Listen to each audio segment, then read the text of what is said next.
Greetings there, fellow farmers. Rhadamant here. Thank you for tuning in to Vintage Story, Episode 11, Seed Search. Maybe, in hindsight, I should have done like a 2x2x2 of charcoal or something. Like, kept it less ambitious. Just having a giant pit of charcoal that I can draw from, so they don't have to worry about it for future smeltings is gonna be nice, though. God, there's so many caves around here. It's ridiculous.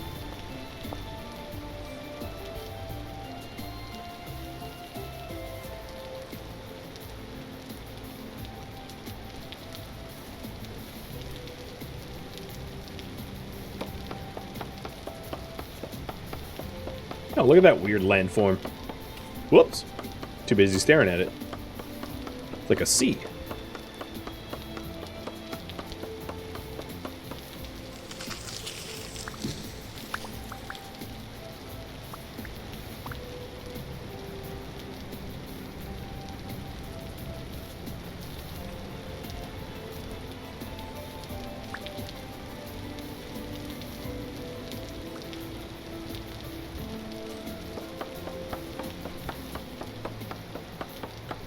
Could have done a 1x1? I could have, yeah.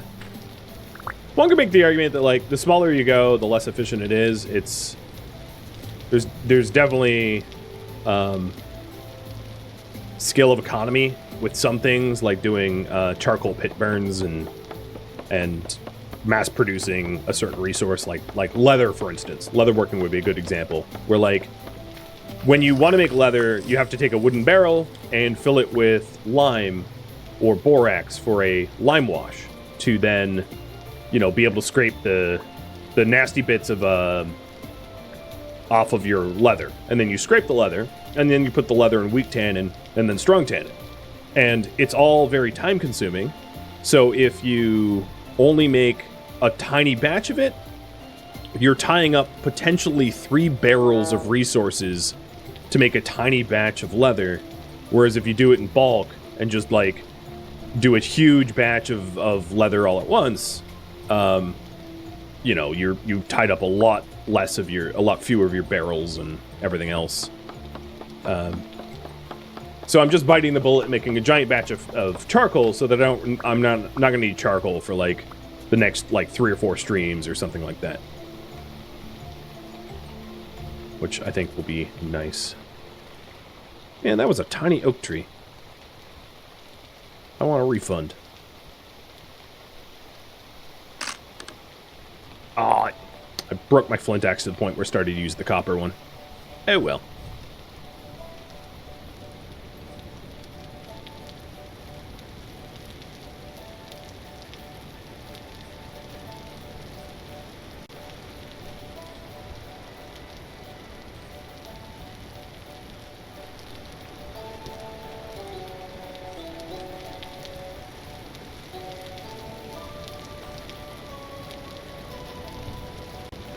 You know what I could do is I could do a 3x3x2. Like, I could have this only be 2 high. So maybe I'll do that to just save me a little bit of time and effort. I think that's reasonable, because I'm almost at the 2 high. Alright,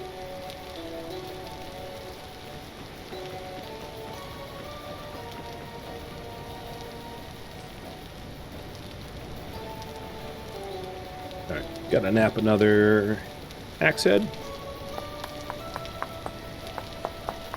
And that way I'm very, very close to being finished. Only like 1 or 2 more trees. You always do 3x3x2 as your first burns? Yeah, I think it's pretty reasonable, especially until you have like a bronze axe, and it seems more affordable to go slightly smaller.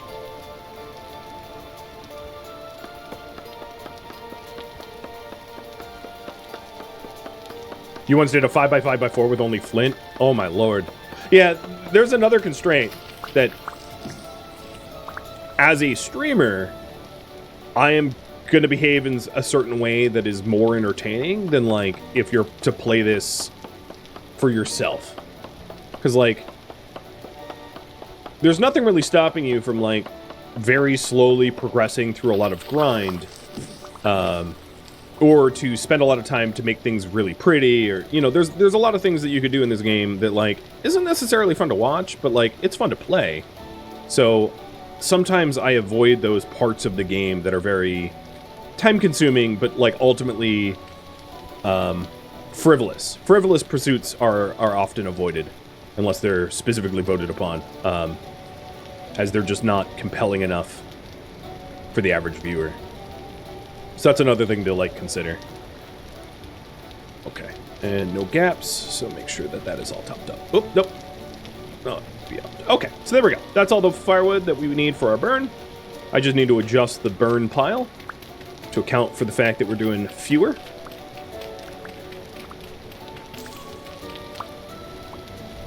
So then we want to enclose it entirely, except for one spot in the middle. The fact that it's raining is a little annoying, so I'm going to need a little roof over my head, because I don't want my campfires to go out due to the rain. That only means, like, a little bit more digging. So once I'm done with the charcoal burn, you guys pick what I do next. Whether it's agriculture or building or mining. My 2 cents, I think getting started on leatherworking is not a bad idea. To try to start sourcing fat, specifically, and to try to find borax or lime, something like that, I think would be pretty smart. Because I think we're going to want pelts for armor.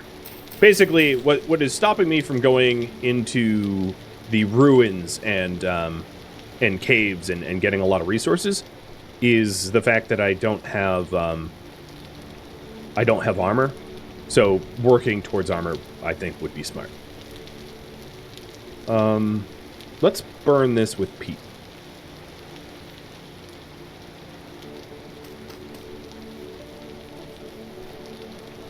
Good luck on sourcing lime. Yeah, thank you. Hopefully I find some.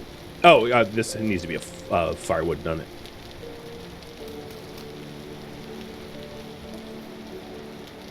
Okay.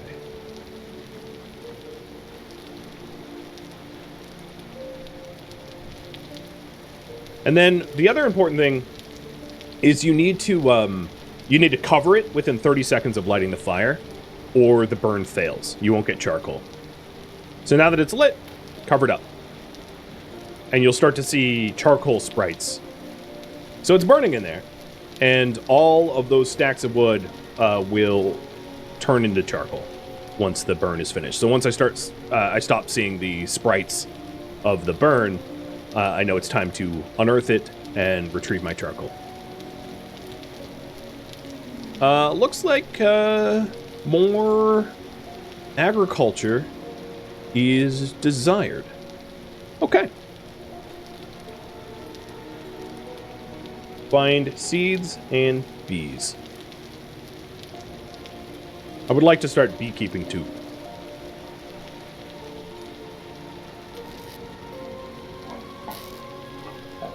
And I think for your sanity as well as my own, I'm going to spend a second, because if I'm out there foraging for stuff, I should have inventory space. I am going to spend a second to cut down some reeds for a few more storage bags for back home, so that when I'm out here trying to find seeds and onions and stuff like that, I actually have space to put it, because I'm out of space in the base. All right, I see some reeds over this way. So I'm gonna just keep doing the reed baskets, reed chests, because they're cheap. And I can get reeds relatively easily. Oh, that's a bunny. I thought it was like a small wolf. But once we fully enter, once we have an anvil and we have spare copper, I can make copper saw blades and cut wood into boards. And then with a copper ingot, I can make metal bits, which will allow me to make trunks and chests, which are an insane amount of storage space. And trunks and chests can also be labeled with vellum or parchment, so that you can say, like, oh, this chest is for you know, clay, or this chest is for iron or metalworking, or, you know, and that way you start to get organization. So the reason why I really haven't organized yet is, like, the organizational options that I have available to me in my current tech level suck. So why bother organizing reed chests? You're going to graduate out of reed chests really quickly as you progress through the technology. So there's, you know, no point in max producing reed chests because you're just not going to be using them for very long, as they're unless you like the aesthetic, there's like no reason to use them once you have access to wood chests. Oh, and I can't count. It's what, 3 times 8, so it's 24 reeds, I think, per reed chest. If you hold right click, you can kind of like paint materials to allow you to do that as a way to quick craft.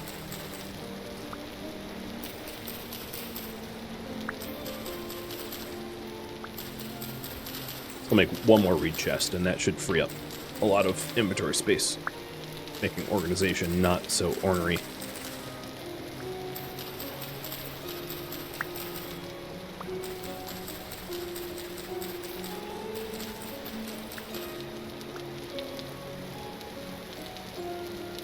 If I mentioned this last stream, but if you're in a pinch, you can use a knife to dig up cattail root. There's another reason to dig up cattail root, which is it allows you to replant it. So at some point, if I want, because cattails are useful to make ropes and things like that. At some point, what I can do is once I have the footprint of the base that I want to move into, I can plant a whole bunch of cattail around my base so that I can go out there with like a scythe and cut it down and use the cattail for rope and the like. Or healing. You can do cattail plus horsetail for poultices. Because I'm still hurt from the original wolf fight. You know, it's been ages, as I'm sure you guys know. You do not heal quickly.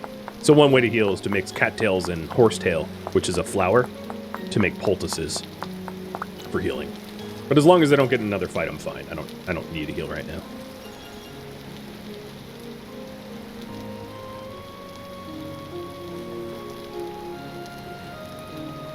Oops.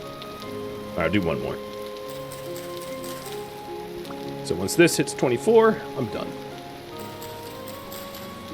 So not the agriculture you thought I was going to do, reed collection, but it'll pay off. Ooh. Oh, rye.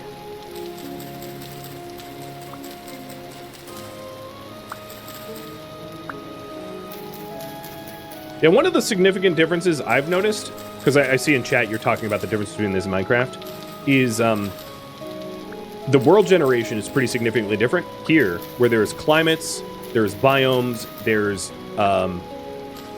lithology, or like the earth, or, you know, sedimentary, igneous, and metamorphic levels, or I should say sedimentary, metamorphic, and igneous levels of the earth. It's just a lot more realistic world generation. You know, you don't have like mushroom farms and things like that. There's not any of that sort of like fantasy stuff. And it's also just like a lot more hardcore. Everything requires a lot more energy and effort, and nothing comes all that easy in this game. So, you know, in RimWorld, if you want to make steel, it takes you a few hours. In this game, if you want to make steel, I'm only laughing because it's going to take you, like, I don't know, if you're really fast, maybe 20, 30 hours. But that would be, like, ungodly, unheard of fast. It's probably going to take you, like, 50 hours to have your first steel ingot. Pretty realistically, like a 50-hour grind. But it's a fun grind. I mean, oh, I left the rye back there. Oh, well. I'll try to wander my way back. So, yeah, you can see the charcoal sprites going off. But it makes it a lot more rewarding, in my opinion. Like, there's something really rewarding about this game, of, like, the grind, where you feel very well accomplished when you get stuff done. Whereas, like, if everything is a freebie, you're just like, oh, okay, that wasn't hard.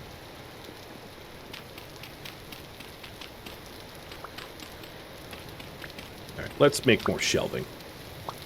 Because I don't think I'm going to be moving into my forever base super soon, so I'm going to make the temporary base a little bit more comfortable, a little bit more spacious.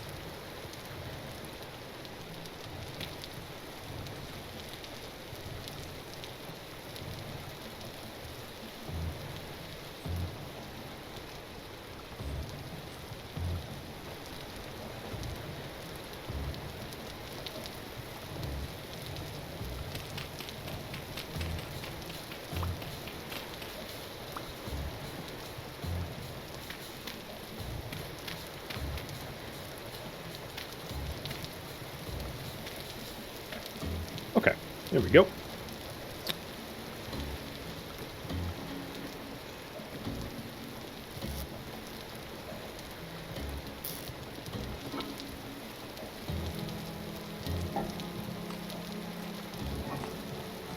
So what I need to do is I need to take all the non-food stuff and out of the food bin and dump that.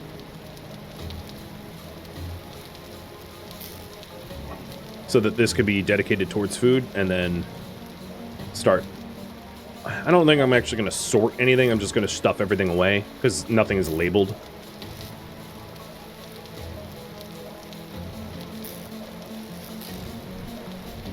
But at the very least, I should have my food where the food should be.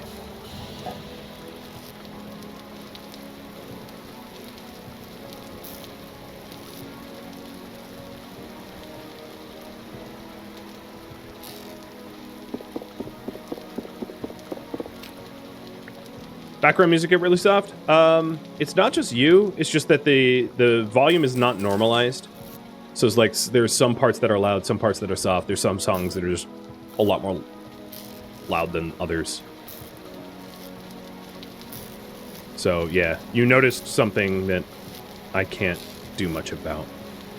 Kind of like RimWorld, not RimWorld, Kenshi, right? That there's like those 2 tracks in Kenshi that just absolutely blow out your ears. But all the other tracks are like nice and soft. Just the way it is.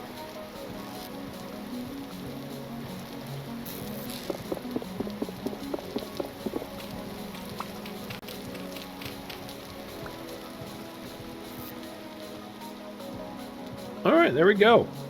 We have got some better storage, better organization, kind of a nicer layout. If I was smart, I would put the candles sort of somewhere in the middle so that it was easier to get to. But I'm not smart, so I'm not going to be doing that. I'm actually going to move my storage vessel too. There we go. This meat is... I'll just let it spoil. So I'm just going to put it somewhere where it'll spoil on purpose.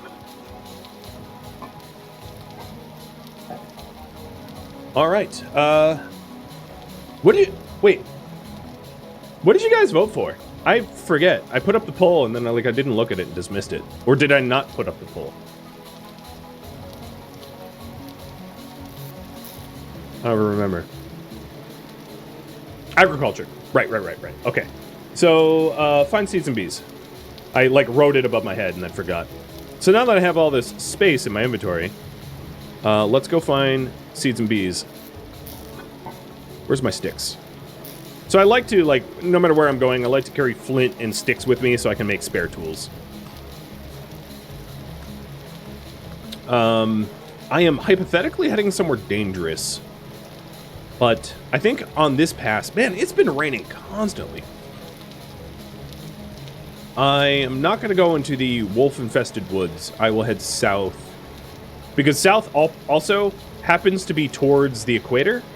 So I think trying to find terra preta, which is the really nice fertile soil, is going to be a lot more common heading southward.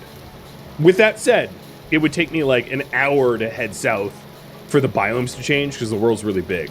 So it's not like I'm just all of a sudden going to find myself into a rainforest. My latitude is like Ireland or Maine, where I am right now, to give you a sort of a for instance of where I am in terms of latitude. So yeah, I'm not going to be in the tropics or subtropics anytime soon.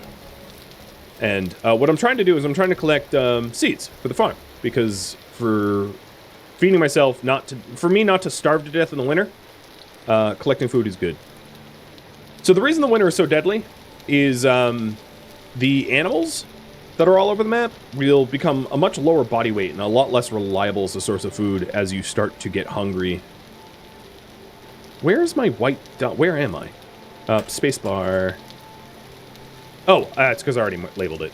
If you hit spacebar on the map, it centers the map, but my person was... Oh, what is this water physics? Interesting. Nice. So yeah, during the winter, fruit won't be available unless you cultivate it yourself or live somewhere in the tropics. Oh, that was weird. It wouldn't let me harvest that bush for some reason. So, in order to prepare for the winter, it's useful to start preserving your fruit in like jams and putting them in crocks and sealing the crocks with like beeswax or fat to keep it better for the leaner months, and then also to salt your veggies, to brine your veggies. Veggies keep in cellars pretty good, but like fruits don't. Fruits will spoil pretty quickly. And salt your meat so that you can preserve meat for the winter, because your max HP relies upon you having some sort of like a nice diet. So if you don't work on having a steady supply of fruits, vegetables, grains, protein, and dairy is a lot harder to do year one because animal domestication is a pain in the butt and takes a long time. But if you don't have your ability to source fruits, veggies, grain, and protein, you're going to run into like a low HP problem, which is going to make exploring caves and ruins and doing dangerous things all the more dangerous as your max HP goes to hell. Also, chat, if you hear bees, let me know. Bees' nests are not super common, and they're quite important.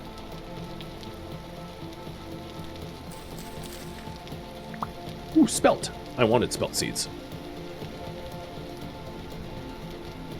Oh, good, there's more of it.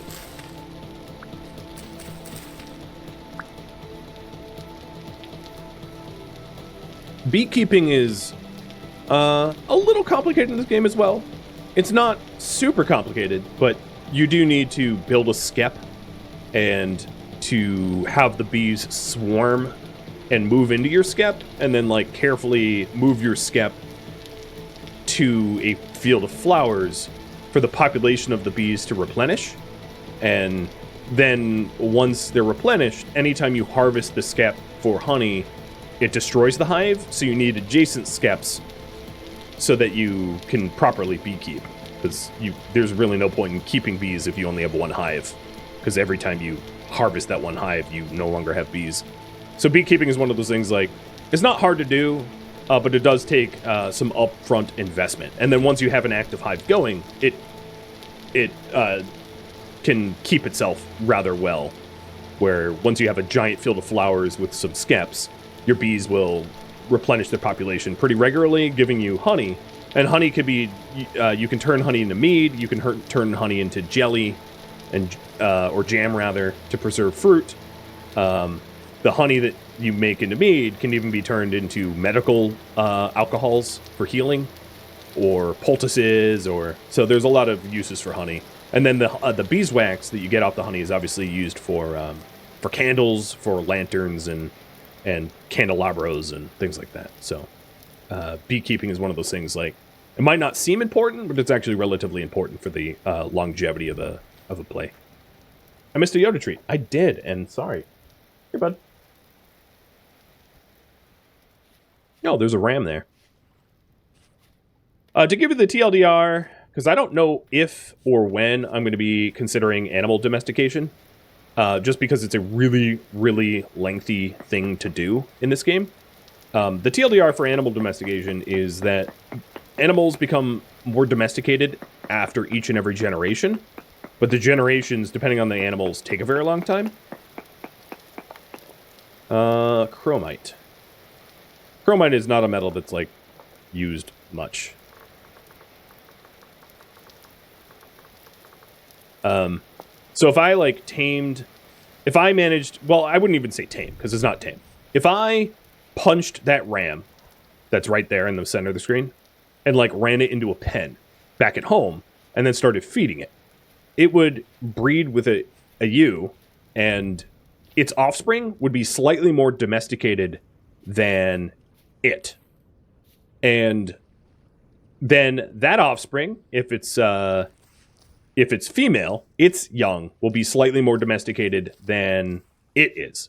And it becomes slightly more domesticated throughout the generations. Oh, here's another cranberry bush I can't harvest. I don't know why. But for you to have multiple generations of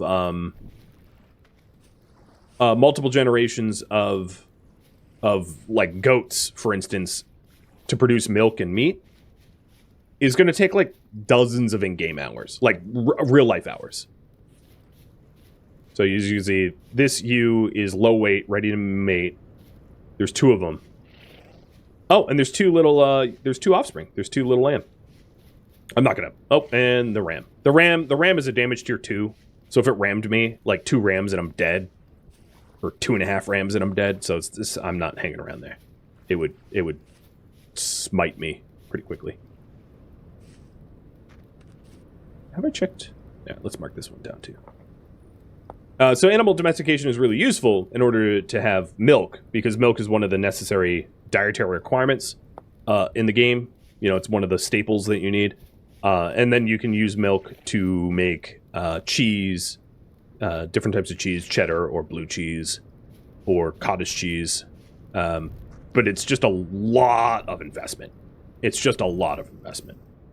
A lot of IRL time. So like in my playtest that I have maybe 30, 40 hours in, I only have a generation 2 lamb. Or generation 1 lamb. That's how slow it goes. So in 35 hours, I've managed to have 1 generation domesticated, which is nothing. Because the goats are pretty aggressive until they hit generation like 4. So it's a very long-term goal. And it's also a lot of work because they require to be fed. So you spend a pretty sizable amount of your time like cutting grasses or you know, feeding them somehow. How whatever food source you want to feed them. But you spend a lot of your time doing that, and it ties you up.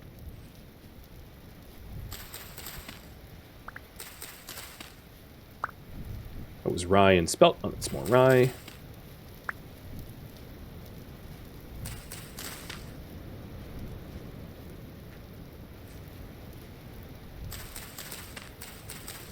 Come on, give me seeds. So I got some seeds. I got some onion and spelt seeds. I'm not planning on planting the rye seeds because my climate is too warm for rye to thrive at this season. But I'm going to make my way over to the eventual base and plant these seeds and then poll you guys about what to do next.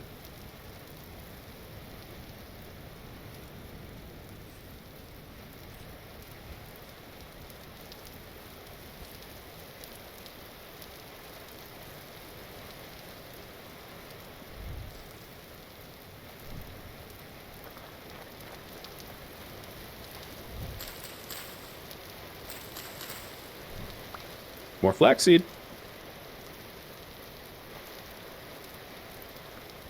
And flax is the really important thing for you to plant. I cannot stress that enough. A huge amount of the technology is contingent upon you getting windmills. And windmills require sails on them so they can spin. And sails require a lot of flax.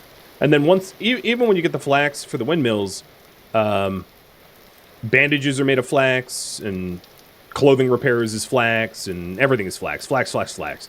I can't stress enough. Get flax. Plant a lot of flax. You'll regret it if you don't.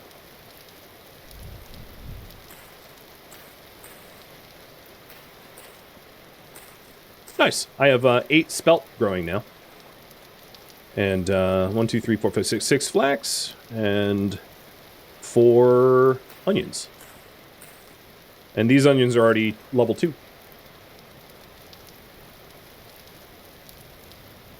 I'm not doing the rye because of the temperature tolerances.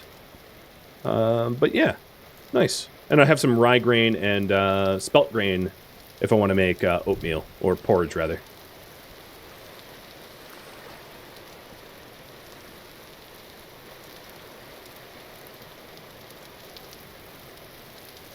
It is almost midnight in game, so... More onion seeds. All right, I gotta plant these. And I'll just reiterate, because some people in chat might not have been here when I said this. Your plants require phosphates, nitrogen, or potassium, which is K, as for kalium, its element. So it's important to crop rotate, because your crops will sap nutrients from the soil. So if you keep planting the same crops, like if I keep planting spelt in the same area over and over and over, it will sap all the nitrogen out of the soil, and you'll have really crummy yields and growth speeds. Well, not yields, but growth speeds. So you want to rotate them around. So because flax is so absolutely necessary, I generally don't find myself planting a lot of other things that require kalium or potassium in the soil, because my flax is going to be absorbing all the potassium. So the reason I'm growing spelt is it's a nitrogen-using crop, and then I'm growing onions because it's a potassium-using crop.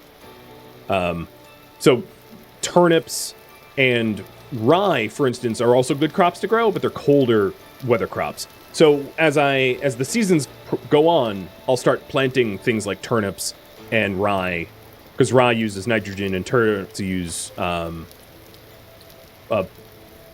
potassium, or phosphates rather. But until I'm later in the season where they're not going to get heat wilted, I'm going to hold off on that. And you guys want some building. Cool. So I'm going to try to get like a starter area built, given the results of this poll, and actually like kind of move in. Also, I didn't keep okay, it's still charcoaling. But as soon as I'm able to make that anvil, man, you better believe I'm going to do it.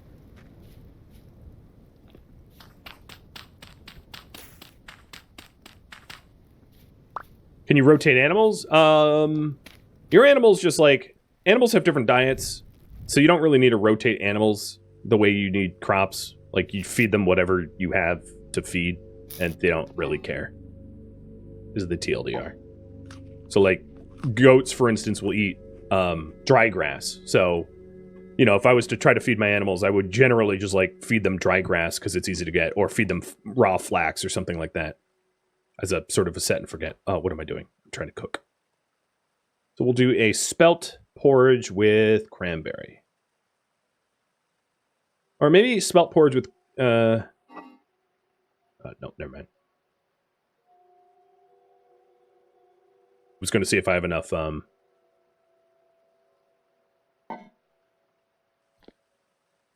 vegetables, but I don't. So spelt and cranberry porridge. That doesn't sound too bad. Sounds kind of bitter, but not too bad.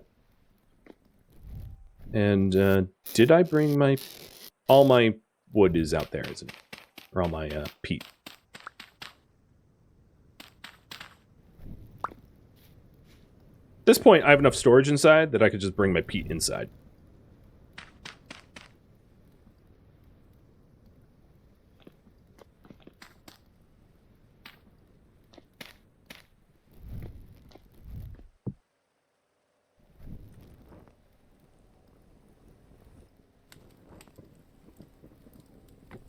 Oops.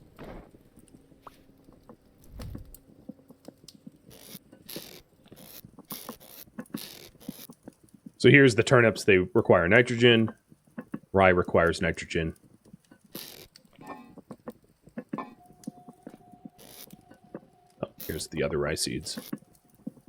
I have 7 rye seeds. It's a decent amount for a starter farm.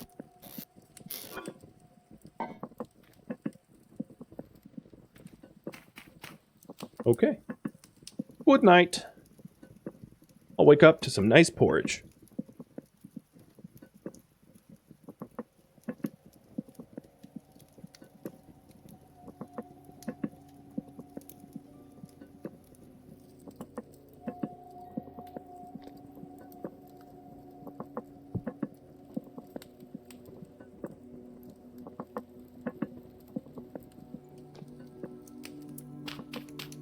It is almost 9 o'clock. Look at it. It's glorious. I like how when I hole myself in here, the game kind of thinks like I'm in a cave and gives me like creepy cave music, even though it's like my home. Game's like, oh, spooky time. It's like, I don't know. Charcoal's done. Hold on. I will build, but not at the moment. Charcoal! Yoda's like, the hell are you on about?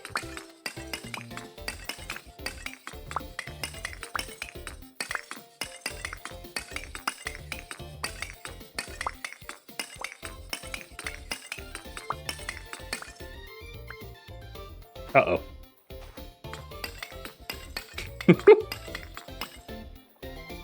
Okay, I don't have to dig it all up right now. I can leave it here because, you know, I kind of have like a lack of storage space back home. So I am going to heat up that crucible of bronze with peat. And then once the peat burns, because peat's obviously a lot easier to get than charcoal. Once the peat gets this crucible up to a good high temp, I will throw the charcoal in, which has a higher burn temperature, and we will have bronze, man. It never cooks evenly. That's very typical. The top layers are always uneven. The bottom layers cook evenly, because the idea is that the top layers have enough oxygen in the pit that they don't, they're not low oxygen. So the deeper your charcoal pits are, the more efficient they are, essentially. So that is heating up. I'm going to stick around here. I'm not going to leave until I got my bronze. Thank you for tuning in to Vintage Story, which originally streamed live on Twitch November 9th. If you have any questions for me, please let me know in the comments below. But if you're looking to provide feedback, I'm not looking for backseating for this series. If you would like to catch a live stream of mine, Rhadamant.com has my stream schedule and countdown timers to upcoming streams. If you would like to keep this series going, make sure to vote for it when it comes up in the polls. The best way to be informed is to join Discord. A link can be found in the description of this video or at Rhadamant.com. Thank you so very much for watching, and a special thank you to my Patreon patrons, Twitch subscribers, and viewers like you that support the channel and made it all the way to the credits. Thank you so very much.